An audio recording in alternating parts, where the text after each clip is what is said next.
اور اقبال ہی ممکن ہے.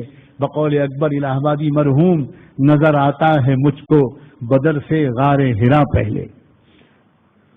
آج کا جو زمانہ ہے، اور یہی پر میں اپنی بات کو مکمل کروں گا، آج کا جو دور ہے یہ نظر یہ آ رہا ہے کہ یہ بڑی ذلت کا دور ہے، شکستوں کا دور ہے، پسپائیوں کا دور ہے اور مظالم کا دور ہے. طرح طرح کے وسوسے آ رہے ہیں. لوگوں، آج ہی کا دور اپنی تربیت کا دور ہے. یہی زمانہ ہے.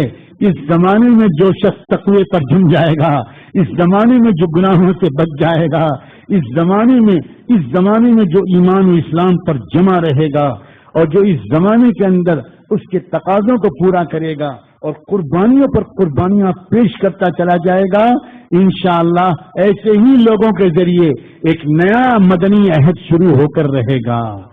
واللہ العظیم، واللہ العظیم، ایک نیا دور فتح کا آنا ہے، ایک نیا دور فتح کا آنا ہے.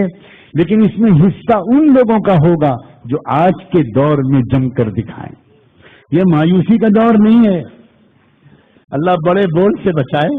اللہ سے دعا مانگتے ہوئے یہ کہنے کا دور ہے کہ اللہ ایک موقع آپ نے ہم کو دیا ہے، اللہ اس موقع آپ نے ہم کو دیا ہے. ہم اس دور میں اسی قسم کے حالات کا مقابلہ کر رہے ہیں جس دور کے حالات کا، جس قسم کے حالات کا مقابلہ اللہ کے رسول نے اور صحابہ نے کیا تھا. اللہ ہمارے اندر تو وہ ایمان نہیں ہے، وہ یقین نہیں، وہ حوصلہ نہیں. لیکن ہم وہ ایمان و یقین کس سے مانگیں؟ آپ سے نہ مانگیں. اللہ ہمیں وہ ایمان دیجیے. اور دعا مانگنے کے ساتھ ساتھ آپ سمجھیں، پوچھیں سمجھداروں سے کہ ہمیں اس دور میں کیا کرنا ہے. پوری دنیا کے اندر عجیب و غریب قسم کے حالات پیش آ رہے ہیں، ایک کے بعد ایک کا ملک ایک بعد. ملکوں کو شیطان فتح کر رہا ہے. میرے الفاظ پر غور کیجیے گا، ایک کے بعد ایک ملک کو شیطان فتح کر رہا ہے. اور آج نہیں تو کل ہماری باری ہے. اچھی طرح سمجھ لیجئے، بہت اچھی طرح سمجھ لیجئے، بہت اچھی طرح سمجھ لیجئے، خوب اچھی طرح دل کے کانوں سے سن لیجئے. اس بات کی نئے حوصلوں اور نئے ارادوں کے ساتھ بھرپور کوشش کی جائے گی کہ ہمارے اور آپ کے بچے مسلمان نہ رہیں، توحید کے کلمے سے محروم ہو جائیں، حضور پاک صلی اللہ علیہ وسلم کے نام سے اور بالکل محروم ہو جائیں. ایسی ایسی چیزیں اسکولوں میں پڑھائی جا رہی ہیں اور پڑھائی جائیں گی اور پڑھائی جا رہی ہیں اور پورا نظام چل رہا ہے اور چلے گا اور بڑھے گا. مجھے کوئی ہچکچاہٹ اس کے کہنے میں نہیں ہے. اللہ کرے کہ یہ خیال غلط ثابت ہو جائے. ہم یہ نہ سمجھیں کہ شام اور عراق میں امتحان ہو رہا ہے، یمن میں امتحان ہو رہا ہے اور ہم یہاں خوب مرغے پراٹھے کھاتے ہوئے آرام سے چلیں گے. کچھ نہیں ہوگا. سخت سے سخت امتحان کی ترازو زمین میں نصب کر دی گئی ہے اور فتنہ دجال زمین میں اپنی آخری شباب میں ہے. یہ وقت ہے مایوسی کا نہیں، خوف کا نہیں، یہ وقت ہے اپنے کو بنانے کا، اس طرح جس طرح مکی زندگی میں صحابہ نے اپنے کو بنایا تھا اور انہی کے ذریعے سے اگلی دور کی فتوحات ہوئی تھی.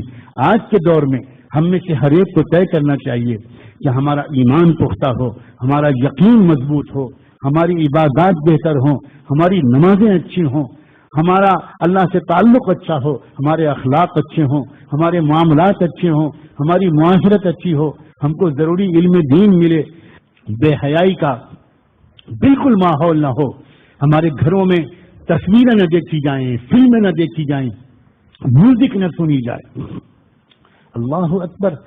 جس زمانے کے اندر ہمارے نوجوانوں کے پاس ایک بہترین موقع ہے، ایک بہترین موقع ہے اس دور کے نوجوانوں کی یاد تازہ کر دینے کا، مگر خون کے آنسو رونے کا دل چاہتا ہے. آج ہماری قوم کے جگر کے ٹکڑے، ہمارے عزیز نوجوان لڑکے اور لڑکیاں ڈرگس کی عادی ہو رہی ہیں، نشیلی دواؤں کو استعمال کر رہی ہیں. پوری سازش کے تحت مسلم شہروں میں، مسلم بستیوں میں، مسلم محلوں میں بہت سستے داموں نشیلی دواؤں کو بیچا جا رہا ہے. مجھے ابھی چند دن پہلے یہ بات کسی نے بتائی، ابھی چند دن پہلے، کہ بمبئی کے ان علاقوں میں جہاں مسلم آبادی زیادہ ہے وہاں اسرائیل کی بنی ہوئی ڈرگس کی دوائیں گھر گھر بیچی جا رہی. اسرائیل کی بنی ہوئی اور وہ یہاں بھیجی جا رہی ہیں، سوچ سمجھ کر بھیجی جا رہی ہیں، اور ایک شہر میں نہیں، پوری امت مسلمہ کے نوجوانوں کو زنا میں، بے حیائی میں، بدکاری میں، فحاشی میں ڈبو دینے کی سازشیں کی جا رہی ہیں۔ آئے یہ نوجوان جو قوموں کی تقدیر پلٹ سکتے تھے، یہ نوجوان جو یوسف علیہ السلام کے تقوی کی یاد تازہ کر سکتے تھے، یہ نوجوان جو امت کا دفاع کر سکتے تھے، یہ نوجوان جو ملک کے غریبوں کی خوشحالی کا انتظام کر سکتے تھے، یہ نوجوان جو کروڑوں انسانوں تک اللہ کا محبت بھرا پیغام پہنچا سکتے تھے، یہ نوجوان کن چیزوں میں مبتلا کر دیے گئے ہیں؟ ہجرت کے یہ واقعہ جو سبق دیتا ہے، جو اشارے دیتا ہے، اصل مقصد اس واقعے کے سنانے کا یہ تھا۔ حالات بہت سخت ہیں، یہ تو ہم اور آپ بے حس ہیں اور بے خبر ہیں، ہمیں کچھ خبر ہی نہیں ہے کہ حالات ہیں کیسے، اور پوری اسلامی تاریخ میں اتنا خراب زمانہ نہیں آیا جتنا اس وقت ہے، اتنا برا دور نہیں آیا۔ لیکن کیا یہ مایوس ہو جانے کا دور ہے؟ اللہ اکبر، نہ نہ نہ۔ میں پھر عرض کرتا ہوں، اسی دور میں جو لوگ تیار ہوں گے، تقوی والے، ذکر والے، علم والے، وفاداری والے، سادہ زندگی گزار کر اپنی کمائیوں کو دین کے تقاضوں پر خرچ کرنے والے، وہی افراد ہوں گے جن کے ذریعے سے ایک بار پھر اسی دور کا مدنی عہد دوبارہ قائم ہوگا۔ اللہ کے رسول صلی اللہ علیہ وسلم جہاں یہ بتا کر گئے تھے کہ ایک دور آئے گا کہ ساری دنیا کی قومیں تمہارے پیچھے پڑ جائیں گی، حضور نے فرمایا تھا جس طرح بھوکے لوگ کھانے کی پلیٹ پر یا پیالے پر ٹوٹتے ہیں، اس طرح تم پر دنیا کی قومیں ٹوٹ پڑیں گی، ایک وقت یہ آئے گا۔ حضور نے سچ فرمایا تھا، آ گیا وہ وقت، آ گیا، بلا شبہ آ گیا، اس میں کوئی شک نہیں ہے کہ وہ وقت آ چکا۔ لیکن آپ نے صرف یہ نہیں فرمایا تھا، آپ نے یہ بھی فرمایا تھا کہ اس دور کے بعد پھر ایک دور آئے گا جس میں انصاف قائم ہوگا، اور پوری دنیا میں اسی طرح تم چھا جاؤ گے، پوری دنیا میں تم نئے سرے سے اسی طرح پوری دنیا کو سجاؤ گے جیسے دور اول میں میرے صحابہ نے سجایا تھا۔ اور حضور نے تو ایک مرتبہ عجیب و غریب انداز سے فرمایا تھا، اللہم ارحم اخوانی، اللہم ارحم اخوانی، اللہ میرے بھائیوں پر رحمت فرما، اللہ میرے بھائیوں پر رحمت فرما، اللہ میرے بھائیوں پر رحمت فرما۔ صحابہ بیٹھے ہوئے حیران، حضور نے فرمایا کہ اللہ کے رسول آپ کن کو اپنا بھائی قرار دیں گے؟ فرمایا وہ لوگ جو بعد کے زمانے میں فساد کے پھیلنے کے بعد کھڑے ہوں گے اور انہوں نے مجھے کبھی دیکھا بھی نہیں ہوگا لیکن میرے اوپر فدا ہوں گے اور وہ دین کے لیے قربانیاں دیں گے، میں اس وقت اللہ سے ان کے لیے رحمت کی دعا کر رہا ہوں۔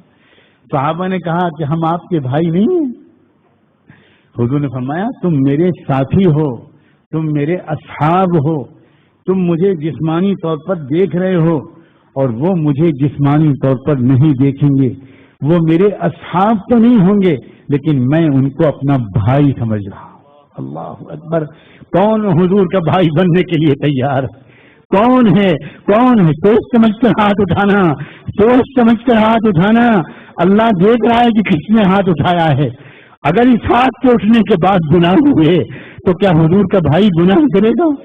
اگر ان ہاتھوں کے اٹھنے کے بعد ہم نے بخل کیا، حرص کی، لالچ کی، نمازیں چھوڑی، تلاوت چھوڑی، معمولات چھوڑے، تو پھر یہ تو حضور کے بھائی نہیں ہوں۔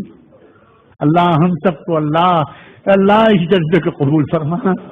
اللہ ہم سب نے ڈرتے ڈرتے ہاتھ اٹھایا ہے، ہم اپنی اوقات جانتے ہیں، ہم اپنی اوقات جانتے ہیں۔ اللہ ہم اپنی اوقات جانتے ہیں، مگر اللہ اپنے کرم سے اپنے ان بندوں کے اٹھے ہوئے ہاتھوں کو قبول فرما نہیں چاہتا، قبول۔ یہ وقت ہے قربانیاں دینے کا، یہ وقت ہے جمنے کا، یہ وقت ہے چیلنجز کے مقابلے کا، یہ وقت ہے ہمتوں کے بلند کرنے کا، یہ وقت ہے ذکر کو بڑھانے کا، یہ وقت ہے نمازوں کو بڑھانے کا، یہ وقت ہے علماء کی صحبتوں کو بڑھانے کا، یہ وقت ہے اللہ والوں کے پاس بھاگ بھاگ کے جانے کا، یہ وقت ہے اپنی کمائیوں کے حصوں کو دین کے تقاضوں پر لگانے کا. غریب بچوں کی تعلیم میں اپنے کمائیوں کو لگایا جائے, مریضوں کے علاج میں لگایا جائے, مسجد و مدرسے کی تعمیر میں لگایا جائے, اور ہندو مسلمان سکھ عیسائی کے فرق کے بغیر کسی بھی مصیبت زدہ کے فرق کے لیے خدمت کے لیے آگے آنے کا وقت ہے. آگے آنے کا وقت آگے آنے کا وقت ہے. رحمت للعالمین صلی اللہ علیہ وسلم سب کی خدمت کرتے تھے, سب سے محبت کرتے تھے. اللہ ہمارے دلوں کے اندر جو دشمنیاں, جو اجنبیتیں, جو نفرتیں, جو عداوتیں گھس گئی ہیں, اللہ ان سے ہمارے دلوں کو پاک کر دے میرے اللہ. نئی زندگی اپنانے کا وقت ہے, اور نئی زندگی اپنانے کے لیے نئے سال کا پہلا دن بہت موزوں دن ہے, بہت موزوں دن ہے. آج اللہ تعالیٰ ہمیں ایسی توبہ کرنے کی توفیق دے کہ اللہ پچھلے اب تک کے سالوں کی کوتاہیوں کو معاف کر دے, اور آئندہ آنے والے اب جو سال ہے اللہ یہ سال ہمارے لیے اطاعت کا سال بنا. اللہ ایک بھی گناہ اس سال میں نہ ہو, ایک بھی گناہ اس سال میں نہ ہو. بہت ہو گئے گناہ. اللہ پلٹ کر پچھلا سال کی طرف دیکھتے ہیں تو سوائے شرمندگی کے کچھ نہیں. کتنا پورا سال گزر گیا, کتنا وقت ضائع کیا. ہم تہجد پڑھ سکتے تھے سال میں, ہم تلاوت کر سکتے تھے, ہم نفلی روزے رکھ سکتے تھے, ہم غریبوں کی خدمت کر سکتے تھے, ہم اپنے گھر کا کھانا سادہ کر کے کچھ پیسے بچا کر کسی غریب مریض کا علاج کرا سکتے تھے. اللہ کیا ہوا, ہم نے کچھ نہیں کیا. آج سال کا پہلا دن ہے, آج یہ عہد کرتے ہیں, یہ عہد کریں سچے دل سے, پوری زندگی کی ترتیب کو بدلیں, پوری زندگی کی ترتیب کو بدلیں. خرچ کی, آمدنی کی, سودی کاروبار کو چھوڑیں, لعنت بھیجیں سودی کاروبار کو, توبہ کریں, اپنی کمائیوں کو بالکل حلال کریں, اپنے گھروں کی شادیوں اور تقریبات کو سادہ کریں, گھروں کے اندر پردے اور حیا اور حجاب کا کلچر اپنی بچیوں کو سکھائیں. آپ کو ڈانٹ ڈپٹ کر بچیوں کو پردہ کرانا پڑے یہ کوئی اچھی بات نہیں ہے. بچیوں کو ایسا مزاج بنائیے کہ وہ 9 سال کی عمر تک پہنچتے پہنچتے کہنے لگیں کہ اب ہم برقعے کے بغیر باہر نہیں نکلیں گے, اب میں باہر نہیں جاؤں گی.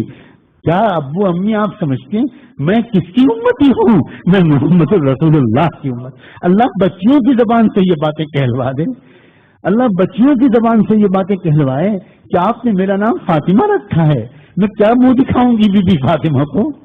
ہمیں ایسی تربیت دینی چاہیے اپنے بچوں اور بچیوں کو. بھاگ بھاگ کر اللہ والوں کے پاس آئیے, اچھی کتابوں کو پڑھیے, بیانات کو سنیے. انٹرنیٹ اور موبائل کا غلط استعمال مت کرو میرے عزیز نوجوانوں, مت کرو ان چیزوں کو غلط استعمال. تباہ کر رہے ہیں یہ چیزیں اور ان کا غلط استعمال. دعا ہے کہ اللہ تبارک و تعالیٰ اپنے کرم سے اس کہنے والے کو سب سے زیادہ ان باتوں پر عمل کی توفیق عطا فرمائے, آپ سب کو بھی عمل کی توفیق عطا فرمائے. بس بہت سے حضرات بیعت کے لیے آئے ہوئے تھے,